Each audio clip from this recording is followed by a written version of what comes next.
జీ5 ఉండగా మీ favourite TV shows ని మీరు అస్సలు మిస్ అవ్వలేరు. Complete free. వాళ్ళందరూ మిమ్మల్ని అవమానిస్తుంటే నేను మిమ్మల్ని తట్టుకోలేకపోతున్నాను. మమ్మల్ని అవమానిస్తున్నారా? అవును వర్మ. మమ్మల్ని అవమానించింది ఎవరు చెప్పు? ఇంకెవరు? ఆ వీరనారాయణ బామ్మ. నేను నమ్మను. మా అమ్మ మా అన్నయ్య మీ పక్కకు వచ్చేసాక కూడా మా గురించి తప్పుగా మాట్లాడారంటే నేను అస్సలు నమ్మను.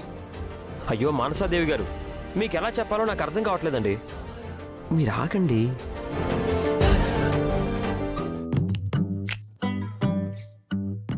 సరే, నువ్వేం చెప్పాలనుకుంటున్నావో చెప్పు. అది నిజమో కాదో నేను చెప్తాను. చెప్పడానికి ఏముందండి, మీరంతా ఇలా పక్కకు వెళ్తుంటే ఆ వీరనారాయణ గారు ఏమన్నారో తెలుసా? ఏమన్నారు? మా బావ పైకి అరుస్తాడు గాని ఉత్త పిరుకోడు, పోటీలో పాల్గొనే దమ్ము లేక మేము వచ్చామని వెళ్ళిపోతున్నాడు అన్నారండి. వీరనారాయణ గారిని చూస్తే మన రఘురామ్ గారు గజగజ వణికిపోతారంట. వర్మైతే తుచ్చిపోసుకుంటాడంట. అందుకే వాళ్ళ ముందు నిలబడే ధైర్యం లేకే తండ్రి కొడుకులిద్దరూ పారిపోతున్నారు అని అంటున్నారండి. ఎంత పొగరు కాకపోతే, ఎంత అహంకారం కాకపోతే నన్నే పిరుకోడంటాడా? పోటీలో పాల్గొనే సీన్ లేదంటాడా? ఇప్పుడు చెప్తున్నాను, మనం వెళ్తున్నాం, పోటీలో పాల్గొంటున్నాం. బాబాయ్ బాబాయ్ బాబాయ్ చిట్టమ్మా, నువ్వెన్ని చెప్పినా ఏం చెప్పాలని చూసినా మేం మాత్రం ఇక్కడ ఉండే ప్రసక్తే లేదు. అచ్చో బాబాయ్, మీరుండకండి బాబాయ్, తొందరగా వెళ్ళిపోమని చెప్పడానికి వచ్చాను. ఏం మాట్లాడుతున్నావు చిట్టమ్మా? అవును బాబాయ్, మీరు ఇక్కడ ఉండటం ఏమాత్రం మంచిది కాదు. ఇక్కడ నుంచి తొందరగా వెళ్ళిపోవడమే మంచిది. ఏ, ఎందుకెళ్ళాలి? అంటే ఇక్కడే ఉంటే రఘురా మావయ్య మీ గురించి అన్న మాటలన్నీ మీరు వింటారు. ఆయన చేసే అవమానాలకి మీరు బాధపడతారు కదా. ఆ రఘురామయ్య గారు ఏమన్నాడు? ఆయన సోతే మీకు సచ్చి ఎంత భయమంట. ఒళ్ళంతా సెంటర్ పడతాయంట, కాళ్ళు చేతులు వణికిపోతాయంట.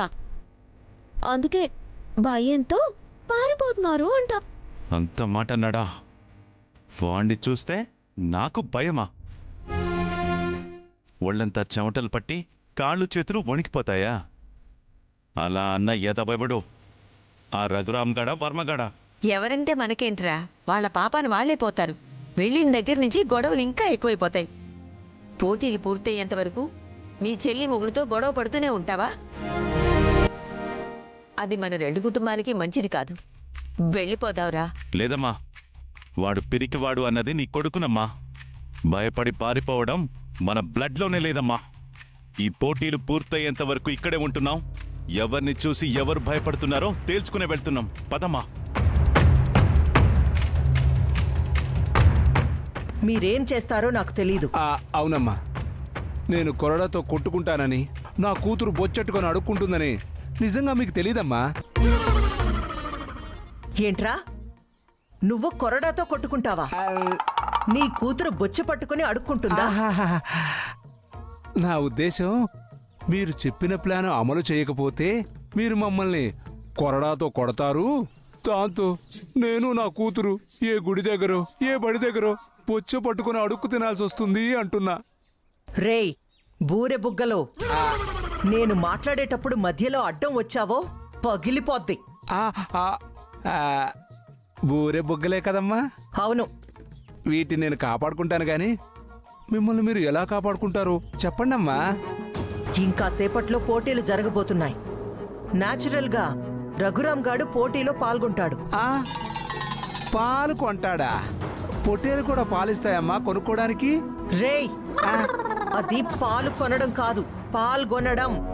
ఓహో, పాలు కొంటాడా? అలా చెప్పొచ్చు కదమ్మా మాకు. అలాగే వీరనారాయణ్ని కూడా రెచ్చగొట్టి ఈ పోటీలో పాల్గొనేలా చేశామంటే ఆ 50 ఎకరాలు మనకే వచ్చేస్తాయిరా. చాలా థ్యాంక్స్ అమ్మా. ఎందుకురా? ఆ 50 ఎకరాలు మీకొస్తాయి అనకుండా మనకొస్తాయి అన్నారు చూడు, అందుకమ్మా. ఒసే చింతామణి, ఈ బాణ కడుపు నేసేస్తే నీకేమైనా ప్రాబ్లమా? వేసేయండి అమ్మా, నేను కూడా మేపలేక చస్తున్నాను. కావాలంటే డైటింగ్ చేస్తాను, నన్ను మాత్రం చంపకండమ్మా. చూడు పీరాజు, జరగబోయే పోటీల్లో నల్ల పొట్టేలు మీద మనం పందెం కట్టబోతున్నాం. తెల్ల పొట్టేలు మీద ఆ చిట్టెమ్మ పందెం కట్టేలా చేస్తాను. దాంతో తెల్ల పొట్టేలు ఓడిపోతుంది, నల్ల పొట్టేలు గెలుస్తుంది. అలా ఎలా గెలుస్తుందమ్మా? చూడబోతే నల్ల పొట్టేల కంటే తెల్ల పొట్టేలే కొంచెం బలంగా ఉంది. ఖచ్చితంగా తెల్ల పొట్టేలే గెలుస్తుంది. నువ్వు చెప్పేది నిజమేరా, కానీ మనం ఆ తెల్ల పొట్టేలుకి మత్తుమందు పెట్టకపోతే ఖచ్చితంగా అదే గెలుస్తుంది. అదే మనం మత్తుమందు పెడితే ఏంటమ్మా, ఆ తెల్ల పొట్టేలికి మత్తు మందు పెట్టాలా? ఎస్,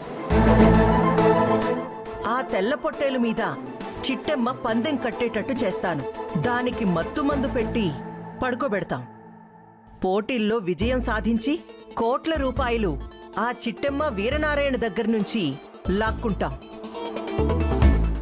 అంటే నేనిప్పుడు అర్జెంటుగా వెళ్ళి మత్తు మందు అట్టుకొచ్చేసి ఆ తెల్ల పొట్టేలకి తినిపించాలి, అంతేగా? ఎస్, నువ్వెక్కడి నుంచి తెస్తావో నాకు తెలీదు, ఎలా తెస్తావో తెలీదు. ఆ మత్తు మందు ఆ పొట్టేలు ఇలా తినగానే అలా స్పృహ తప్పి పడిపోవాలి. అలాంటి పవర్ఫుల్ మందు తీసుకురావాలి. అలాగేనమ్మా. నాకు తెలిసినోడు ఒకడున్నాడు, ఆడి దగ్గరలోనే ఉంటాడు. ఆడి దగ్గరికెళ్ళి మత్తు మందు అట్టుకొచ్చేసి ఆ గొర్రెకి తినిపించేస్తా.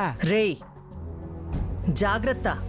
మన ప్లాన్ గనక చిట్టమ్మకి తెలిసిందో అసలుకే మోసం వచ్చేస్తుంది. చీ చీ చీ చీ చీ చీ. హ, ఈ పీరాజు పని మొదలు పెడితే పట్టుకునేవాడు ఈ భూమి మీదే లేడు. హ, ఇప్పుడే వెళ్ళి 3 నిమిషాల్లో మత్తు మంతో తిరిగి వస్తాను.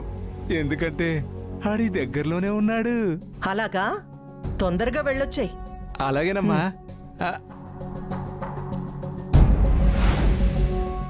జీ5 యాప్ డౌన్లోడ్ చేసి అన్ని ఎపిసోడ్స్ పూర్తి ఉచితంగా చూడండి.